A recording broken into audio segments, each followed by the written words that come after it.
Now, taking a backup of your website is one of the easiest things you would do, right? So all you have to do is to go to Appearance, or not Appearance, I'm sorry, actually. Go to Plugins, all right? Go to Plugins, click on Installed Plugins, and access the Updraft plugin. So here, if you scroll down, click on Settings over here. And over here, you can click on Backup Now. And here, only allow this backup to be deleted manually. Now you can check that box, but I won't. So click on Backup Now.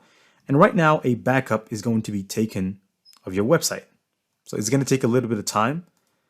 The backup has finished running. And so right now you have your backup. Okay, so it's here. Now you can click on Restore.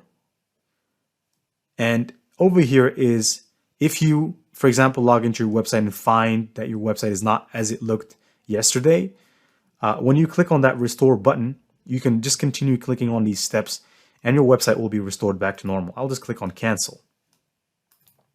Now let me click on View Log over here and download the log file. So always keep this log file downloaded in your computer because you might need it. And so this is how you take a backup of your website. This is the last lecture, by the way. And so let's go ahead and give our website a final look. So let's visit all the pages. This is extremely good. It looks very good. Right, so if I scroll down, it doesn't look so bad. Now let me look at this at 100% zoom. Let me just refresh the page. See how this looks. It's pretty good. Animations are smart. The blogs. You can see over here this mission statement. About us. The footer. You can click on the blog section to access the blog. Over here you can share. You can also click on these links. So if you click on this link, you'll go to the Bluehost website.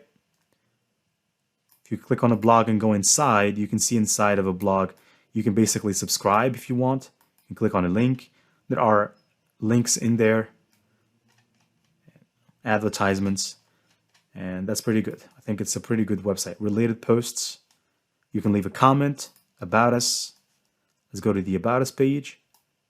Pretty good page. Yep.